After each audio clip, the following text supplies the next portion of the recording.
Akin na nga yan. Hindi to naglolo ko, Amanda. Nagpalit ka ng password eh. Pukpukin mo sa harap ko. Wala nang kwenta pala eh. Ayaw mo? Akin na.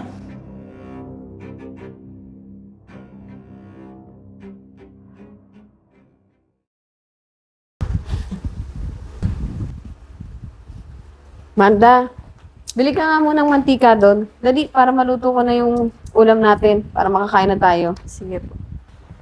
Yes. Ay, wait lang. Pero nga muna akong cellphone mo. Bakit, ma? Pero lang ako. Ano? Oh. Ayaw.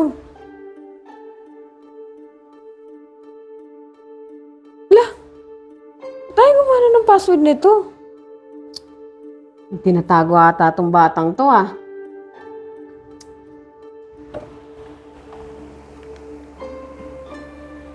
Handa nga, di ka nga rito.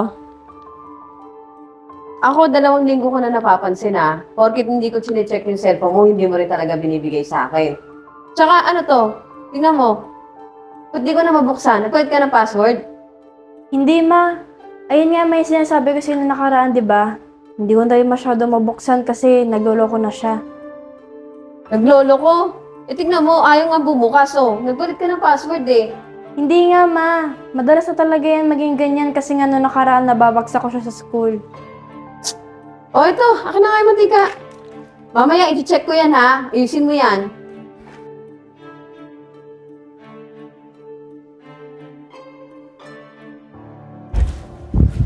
Sabi ko na nga ba, gising ka pa eh. Sino ang kausap mo? Wala, ma. Wala kang kausap. Naalimpuangatan lang ako. At saka di ba sabi mo naglolo ko yung cellphone mo? O anong ginagawa mo? Ito nga, ma. Tinatry ko nga ayusin kasi nag-alarm nga ako. Ako, Amanda ha, malapit-lapit ka na sa akin. Huwag mo akong pinaglolo-loko ha. Papatay pa dito. Cute ka na. Masyado ako pang cute. Nakakainis eh. Ano sabi mo, Amanda? Ha? Wala, ma. Ito nga, cellphone ko. Inaayos ko. Nagdolo ko na naman eh. Anong wala? May kausap ka eh.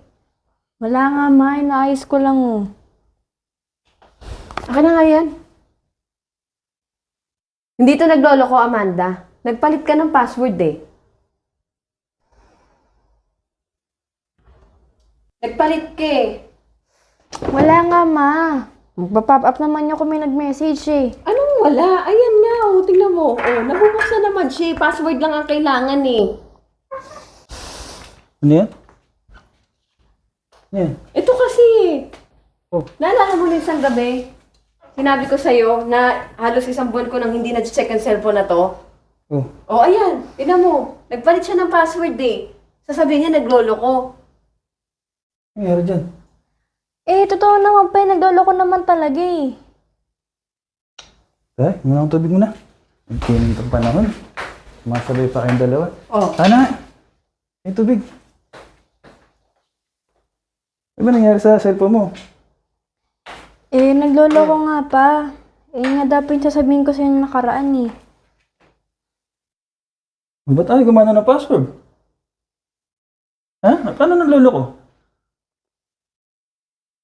Bumagsak? Ano, nabasa? O dati, 1, 2, 3, 4 lang ano nito ah. Password ah. Di ba? Napipindot siya, pero iba yung password. Tingnan mo. Lalampas tuloy sa ano, try again ano. Ano nangyari? May problema ka ba? Wala po. Itinatago ka? Lalong wala po. Uy, ba't ganito na yung cellphone mo? Mag-1 buwan na, hindi ka nagsasalita. Nung nakaraan na, magka-PM tayo ah.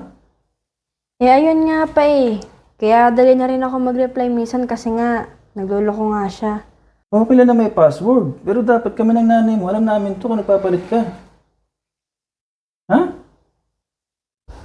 Mumutla ka oh. May tinatago ka eh. Hindi mo sasabihin ko anong password? Naglolo ko nga yan pa. Naglolo ko. Kunin mo yung martilyo doon sa lamesa. Po, Yung martilyo andun, kunin mo. Bilisan mo.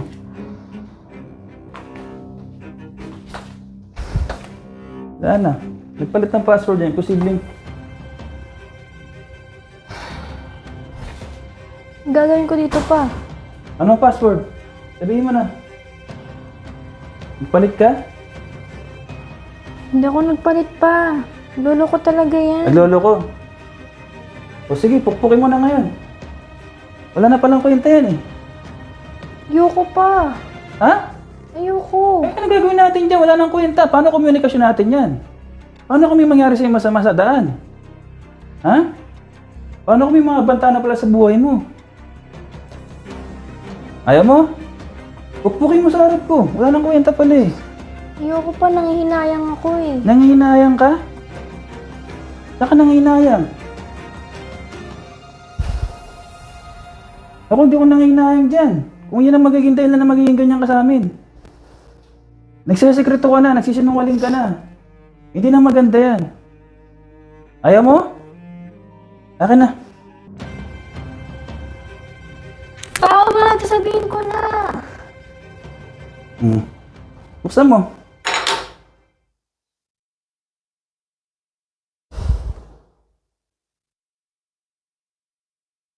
Oh, di ba? Ang tanong, bakit kailangan mo kami lokohin ng nanay mo? Ha? Sino mga kausap mo rito? Sino tong AJ na to?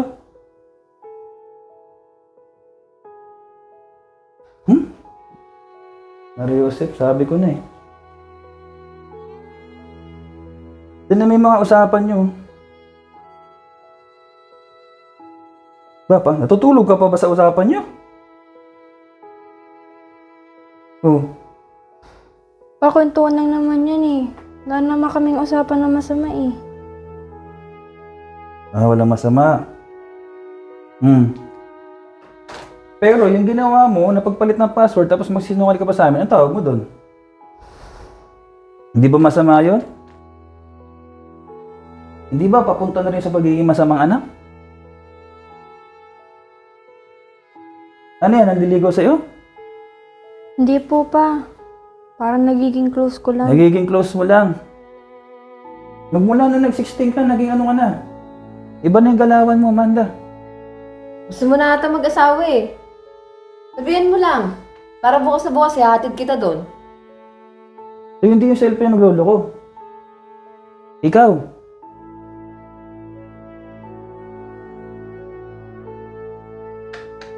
Grounded ka.